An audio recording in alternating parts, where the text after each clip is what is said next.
வக்கீல் ஆகும் ஜாதகர் யார்? அதை ஜாதகத்தை பார்த்து நம்ம எப்படி தெரிஞ்சுக்கிறது? அதை பற்றி தான் இந்த பதிவில் பார்க்க போகிறோம்.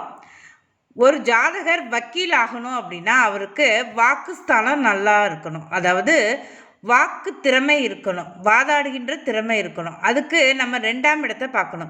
லக்னத்திலிருந்து எண்ணி வருகின்ற 2ஆம் இடத்தை குரு பார்வை செய்திருக்கணும், அல்லது 2ஆம் வீட்டு அதிபதியை குரு பார்வை செய்திருக்கணும், அல்லது 2ஆம் இடத்துல குரு இருக்கலாம். இந்த மாதிரி இருந்துட்டா நிச்சயமாக அந்த ஜாதகருக்கு வாக்குஸ்தானம் நல்லா இருக்குது, அதாவது வாதாடுகின்ற திறமை இருக்குது அப்படின்னு புரிஞ்சுக்கலாம்.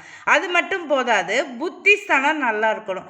புத்தி நல்லா வேலை செய்யணும், நுட்பமாக விஷயங்களை ஆராய்ந்து அந்த சட்ட நுணுக்கங்களை கற்று தெரிஞ்சுக்கணும். அப்படின்னா அதில் தேர்ச்சி பெறணும் அப்படின்னா 5ஆம் இடம் நன்றாக இருக்கணும். லக்னத்திலிருந்து எண்ணி வருகின்ற 5ஆம் வீட்டு அதிபதி ஆட்சி பெற்றிருக்கலாம், உச்சம் பெற்றிருக்கலாம், அல்லது 5ஆம் வீட்டு அதிபதியை குரு பார்வை செய்திருக்கலாம், 5ஆம் இடத்தை குரு பார்வை செய்திருக்கலாம். இந்த மாதிரி 5ஆம் இடம் சிறப்பாக இருக்கணும்.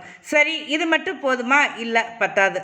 அதாவது வாக்கு திறமை இருக்கும், அதாவது வாதாடுகின்ற திறமை இருக்கும், புத்தி நல்லா வேலை செய்யும், சட்டப்படிப்பு படித்து தேர்ச்சி பெறலாம். 2ஆம் இடம் 5ஆம் இடம் இருந்தால் சட்டப்படிப்பு நன்றாக படித்து தேர்ச்சி பெறலாம். ஆனால் எதிரிகளை வெல்லணும், அந்த வாதாடி அந்த எதிரிகளை ஜெயிக்கணும், நல்ல ஒரு வழக்கறிஞராக நிறைய காசு பணம் சம்பாதிக்கணும் அப்படின்னா அவங்களுக்கு இது மட்டும் பத்தாது. மனோகாரகன் புத்திகாரகனான சந்திரன் நல்ல நிலைமையில் இருக்கணும். ஜாதகத்தில் எந்த விதத்துலையும் கெட்டு போயிருக்கக்கூடாது. அவர் ராகு கேதுக்களுடனோ சனியுடனோ சேர்ந்துருந்தா கொஞ்சம், அதாவது என்ன சொல்கிறது, தக்க சமயத்தில் புத்தி வேலை செய்யாது. புத்தி அவங்களுக்கு தேவையான நேரத்தில் அவங்களுக்கு அறிவு வேலை செய்யாது.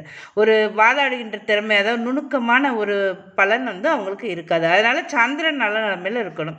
அது மட்டும் இல்லை, லக்னாதிபதி நன்றாக இருக்கணும், 6ஆம் அதிபதி நீசம் பெற்றிருக்கணும், அல்லது 6ஆம் அதிபதி கெட்டு போயிருக்கணும். லக்னாதிபதியை விட ஸ்ட்ராங்காக இருக்கக்கூடாது. லக்னாதிபதி ஆட்சி உச்சம் பெற்று ஸ்ட்ராங்காக இருக்கணும். 6ஆம் அதிபதி வலு குறைந்து இருக்கணும் ஜாதகத்தில்.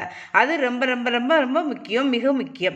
அது மட்டுமல்ல, புதன் லக்னாதிபதியோடு சேர்ந்து இருக்கணும், அல்லது புதன் அதாவது என்ன சொல்கிறது, ஒரு குறுக்கு புத்தி, கோணல் புத்தி, கபட புத்தி, இதெல்லாம் புதனுக்கு தான் அதிகமாக இருக்கும். அதாவது அந்த மாதிரி ஒரு நிலைமையில் புதன் ஜாதகத்தில் உட்கார்ந்துருக்கணும். அவர் லக்னாதிபதியோடு சேர்ந்துருக்கலாம், அல்லது லக்னத்தில் இருக்கலாம்.